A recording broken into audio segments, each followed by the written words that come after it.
What's the difference between Putin and Biden? Putin's an 8th degree black belt, and Biden's lucky if he remembers he has to put on his belt. By the way, Joe Biden has apologized for being a wise guy yet again. It's kind of... Oh, a wise guy, eh? I got a good mind to hand you a ticket. Oh, yeah? A wise guy, eh? Wise guy, huh? All right, wise guy.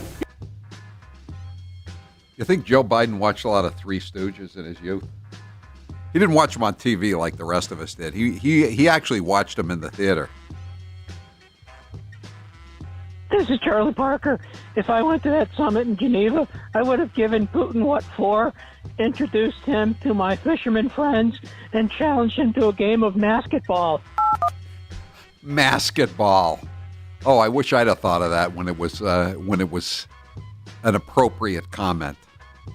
Charlie Parker, every day for 16 months he was on TV, it seemed like, telling people they were going to die if they didn't do what he told them to. And now he has to set up $1 million lottery to get 30-40% of the people who won't take the vaccine, who didn't believe a word he said, to take it. And some of the people who took the vaccine, like me, didn't believe a word he said. The CHUMPLINE is brought to you by Matthews Brothers, America's oldest window manufacturer, this week celebrating Flag Day and the creation of the Stars and Stripes. We're also saluting Quincy, Massachusetts on their 70th annual Flag Day parade, the longest-running parade of its kind in the nation. Biden will attempt to act highfalutin in his summit with Vladimir Putin. This time the drugs won't save plugs, and of that you can be darn tootin'. They didn't save him.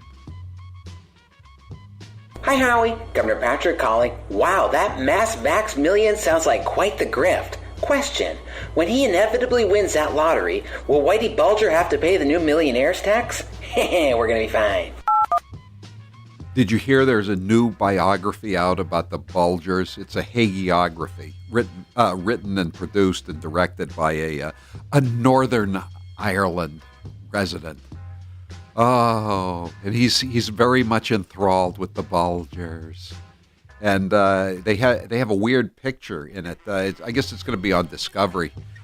They took, when Whitey's casket came back. Did you hear about this, Taylor? When Whitey's casket came back, they had it in I guess in the rectory at the church or wherever, and they have Billy. They took a video of Billy saying the Lord's Prayer over his brother's casket, and it's very dimly lit, very, very strange. They also have a number of interviews with Billy's son, who is Whitey's nephew, who's also named James Bulger. And do they mention that James Bulger used to be in business with Hunter Biden? I don't think they do. I'm going to guess that they don't. I've read 2 reviews now, and neither one of them mentioned James Bulger's business connections to the Hunter Biden crime family, or the Joe Biden crime family. In Vladimir Putin's press conference, he denied involvement in the recent cyber attacks in the U.S., but he did announce he purchased one of Hunter's paintings for $500,000. Yeah. Isn't it strange that the art gallery says they won't release the names of the buyers? I wonder why. Charlie Parker here. I want you to know that Vax Millions is an example of the highest level of security. Whitey Bulger won't be able to cash a winning ticket here in Massachusetts. Dead people may be able to vote, but they can't cash lottery tickets. That's what you say. I'll wait till I see the results. I wouldn't be surprised to see him win a low-digit license plate this year, too. Biden's economy is bad, but imagine if Ted Kennedy had been president. Prices would increase by over 0.08% every day, and landlords would be underwater on their mortgages.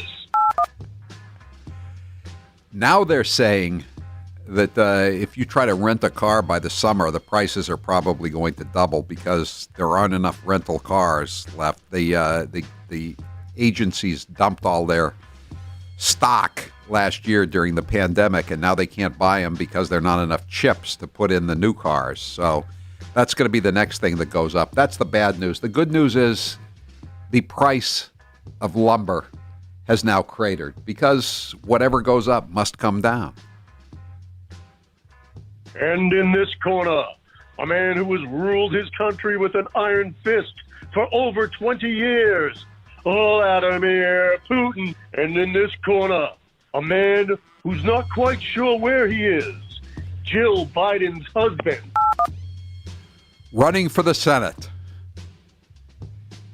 He said last week, this didn't get nearly enough play, as when he said he arrived at the military base in the UK, and he talked about how, as he put it, Jill and Joe and I and Joe enjoy visiting with the military. Jill and I and Joe. There's nothing that Jill and I and Joe enjoy more than spending time with our troops and their families wherever we go in the world. Last year, he identified himself as Jill Biden. Now, he has become a double person. Just say it. The proof is in the tapioca. I know. The proof is in the pudding. That will suffice. You don't need to say the proof is in the pudding in the eating. He missed a perfect opportunity today saying that. He should have said the proof of the Putin is in the eating. That's true. But he probably would have screwed that up and made it the proof is in the gluten. Forget Fauci. The highest paid federal employee should be Biden's interpreter. Yeah, I know. Do they get extra pay, time and a half, holiday pay, combat pay, whatever you want, hazard pay? Hey, I think Joe Biden met the real corn pop. Hey, how do you say I just got owned in Russian? Man, I still think the highlight today was when he referred to Blinken as the foreign minister. The foreign minister. When was the last time you thought that the Secretary of State was the foreign minister? Howie, Joe Biden calling. Come on, man. I had a great meeting with Cluten. I walked in there and demanded that he release Gary Powers. Cluten stared at me, then offered me some pudding, to which I replied, I like my tapioca like I like my negotiations. Gluten free. Oh! Good one. Gluten, get it, gluten free. Non-GMO.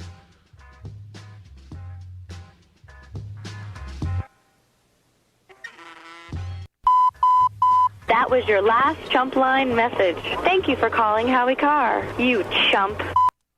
Let's play one more. Cut 6 from Biden. Now I can tell you what I was intending to do all along, and that is to discuss and raise the issue of strategic stability and try to set up a mechanism whereby we dealt with it. Whereby we be dealt with it. Let's set up that strategic mechanism. Okay. That's it for the Chump Line today. The Chump Line is the recorded voicemail message service of the Howie Carr Show. You can call in, leave a message at any hour of the day or night, as long as it's between the hours of 1 and 4 p.m. Eastern Daylight Time on the weekdays. Dial 844-500-4242, 844-500-4242. Press 2 for the Chump Line. Leave your message. We may or may not play it at this time. Each weekday, if you didn't hear your message or you just like to hear more Chump Line messages, we have a second edition. It's called Chopped Chumps. They're the ones that didn't make the broadcast version just now. Chopped Chumps are posted every weeknight around 7 o'clock. Get Chopped Chumps wherever you get your Howie Carr Show podcasts. The Chump Line is brought to you by Matthews Brothers, America's oldest window manufacturer, this week celebrating Flag Day and the creation of the Stars and Stripes. We're also saluting Quincy, Massachusetts on their 70th annual Flag Day parade, the longest-running parade of its kind in the nation. This is Charlie Parker.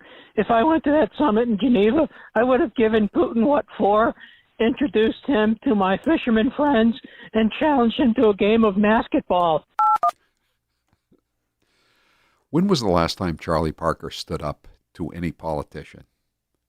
And I don't mean saying that Donald Trump is disappointing him and he's very disappointed and he can't express any more disappointment in what Donald Trump's disappointments have led to. I'm Howie Carr. Howie Carr will return after this brief commercial break. Hi, I'm